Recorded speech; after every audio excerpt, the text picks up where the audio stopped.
Vítajte v presentation on What We Do in Michačka Club. Dúfam, že táto prezentácia vám bude výpomocná v tom, čo chcete zistiť o našom klube. Takže začníme.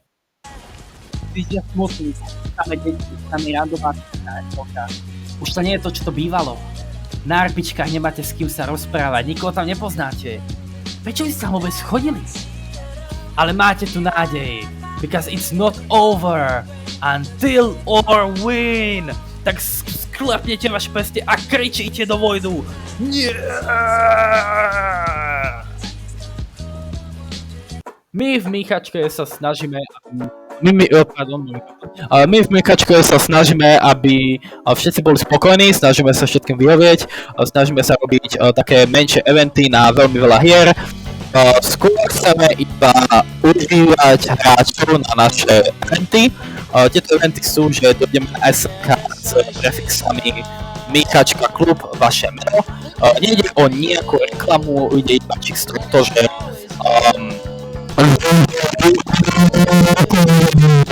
pardon, mikrofón medzi nohy a mám veľké vesa.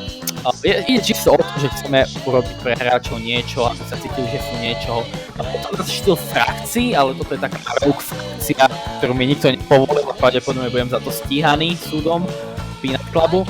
Ale myslíme si, že tento projekt je veľmi benefičný ľuďom na ich mentalitu, aby konečne nepísali, jak sa tu zabiť.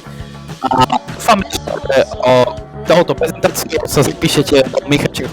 Keď sa nezapíšete, budete automaticky prevedení na centrum pomoci, keďže ste veľmi veľký artista za to, že ste odmietli asi všetko.